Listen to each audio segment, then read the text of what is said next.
दगा किसी का सगा नहीं, ना मानो तो कर देखो। और जिन जिन ने भी दगा किया है उनके जाकर घर देखो। देखो घरों में क्या हो रहा है या क्या हो चुका है। इसलिए दगा मत करना, करना है तो भला करो, क्योंकि दगा संसार का सबसे बड़ा अपराध है। याद रखना। सबसे पहले तो मैं आपको संबोधन नहीं कर पाया। जय जय श्री राधे कृष्णा, जय सीताराम, जय माता दी। मित्रों, ये हकीकत है। अपने बुज़ुर्गों से भी आपने सुना होगा, अपने गांव के, अपने समाज के पुराने इतिहास भी सुने होंगे। जिसने भी दगा किया अपनों के साथ, अपने समाज के साथ, अपने गांव के साथ, अपने देश के साथ, अपने प्रदेश के साथ, जहां अपना शब्द आ गया और जो समाज में है वो अपना है, तो सबसे बड़ा अपराध क्यों है? सीधा सीधा ये समझो कि अपने आप को ख़त्म करना है तो आप दगा कीजिए। और ठीक इसके विपरीत, अगर आपको यश, कीर्ति, समृद्धि, धन दौलत और इस तरीके से या जो भी आपको अच्छाइयाँ, सुखी जीवन प्राप्त करना है तो भला कीजिए। भला ला की तरफ से पढ़ो, लाभ। भला का उल्टा लाभ है, यानी भला करेंगे तो आपको लाभ मिलेगा, निश्चित मिलेगा। ये अब से नहीं, आप पुराने दौर को देख लीजिए। पुराना दौर कौन सा?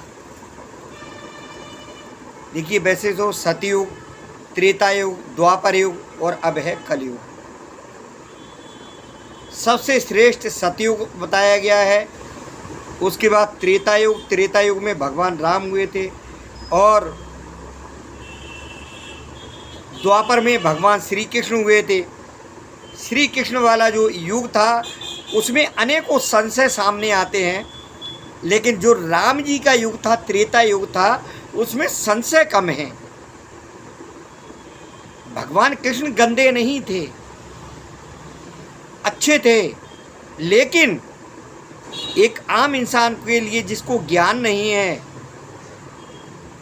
अज्ञानी इंसान रामायण को जल्दी समझ सकता है, लेकिन जो द्वापर युग के प्रसंग हैं, जो द्वापर युग की बातें हैं, इनको समझना थोड़ा सा मुश्किल रहता है। लेकिन सीधा सीधा एक द्वापर युग का मैं आपको बताऊं, कौरवों का आपने देखा होगा, उन्होंने शुरू से बुरा किया था, भला करना ही नहीं चाहा।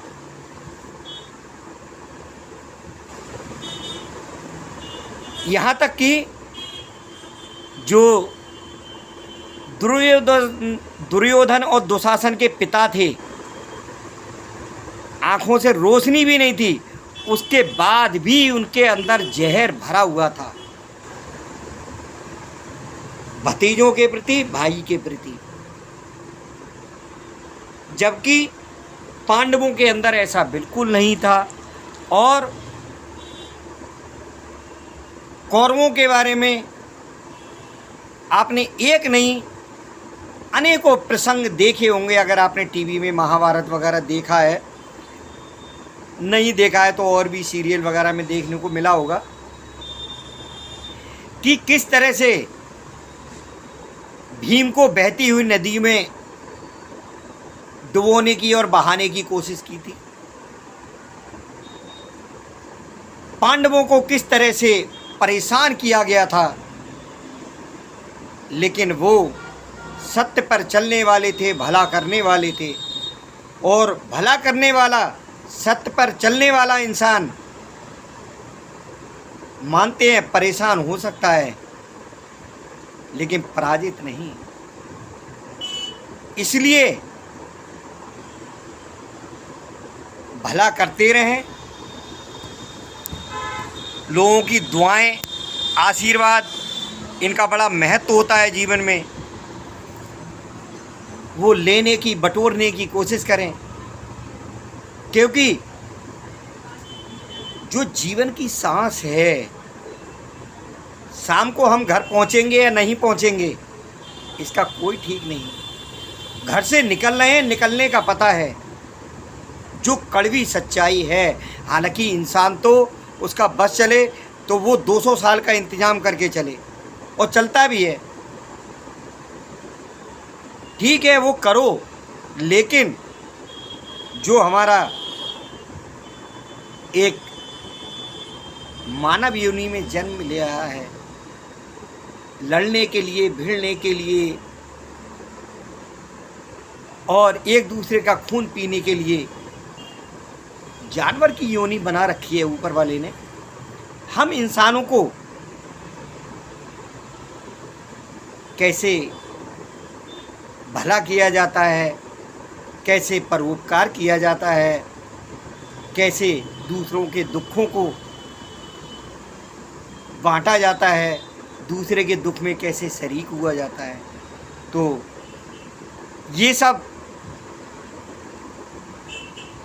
हालांकि आप अगर सुन रहे हैं, आपने इन सब चीज़ों से आगे तक का ज्ञान काफ़ी प्राप्त कर रखा है, लेकिन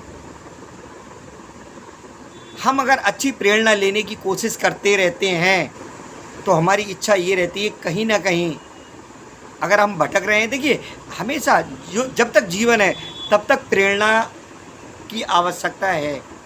अच्छी प्रेरणा अगर एक बच्चे से भी मिले, आप अगर मुझसे बहुत योग्य भी हैं,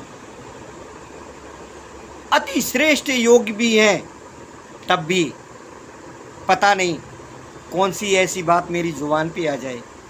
इसलिए थोड़ा सा सुनने की चेष्टा करें। और देखिए, जो त्रेता युग का है, त्रेता युग का मैंने एक उदाहरण अथवा ये विशेषता बताई थी, तो उसमें सीधा सीधा ये हमें मालूम पड़ जाता है कि कौन धर्म के मार्ग पे था, कौन अधर्म के मार्ग पे था। रावण अथवा लंकावासी टोटली ये अधर्म के रास्ते पर थे।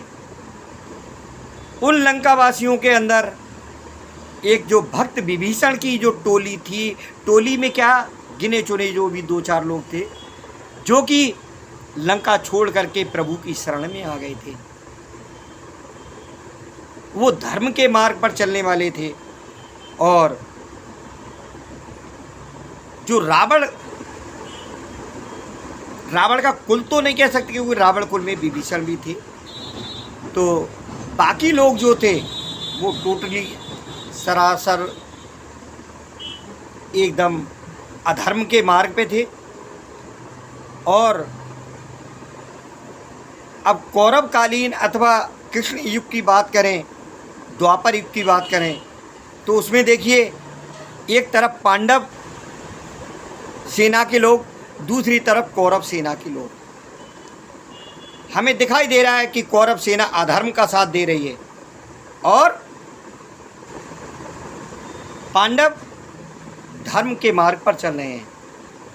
लेकिन उस अधर्म के मार्ग पर चलने वालों में बड़ा त्यागी, तपस्वी, जिन्होंने अपने जीवन को अपने कुल की रक्षा के लिए, अपने देश की रक्षा के लिए निसंतान होने की भीष्म प्रतिज्ञा की थी, जिसके नाम पर उनका भीष्म पितामह नाम पड़ा, उनके जैसे धर्म मार्ग पर चलने वाले महापुरुष भी उस अधर्म का साथ दे रहे थे।